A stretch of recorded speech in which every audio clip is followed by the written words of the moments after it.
Grand croque-monsieur au monde, c'est du moins l'ambition affichée par les gérants d'un restaurant strasbourgeois. Ils comptent battre le record mondial détenu pour l'instant par des Américains.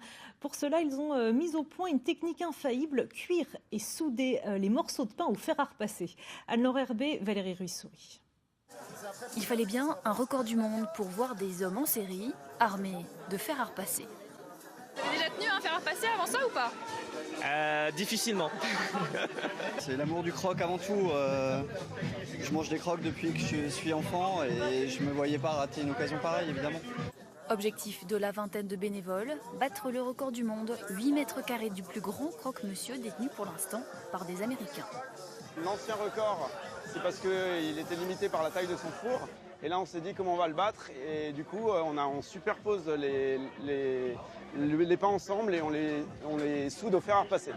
Un croque de 10 mètres carrés donc et une recette classique, jambon emmental et béchamel, le tout sous l'œil de Julie Ortiz, responsable de l'hygiène. Sa validation est nécessaire pour obtenir le record. Majoritairement donc, les gants, après on essaie d'avoir tout ce qui est papier sulfurisé, etc. pour éviter le minimum de contact avec les surfaces.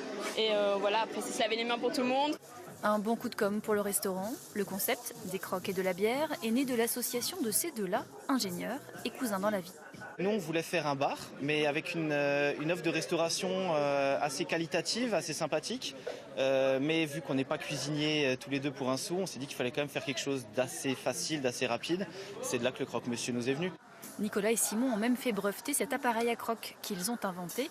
Pour le record du monde, ils devront patienter quelques semaines avant de connaître la décision du Guinness Book. En attendant, vous savez ce qu'on dit, il faut battre le fer.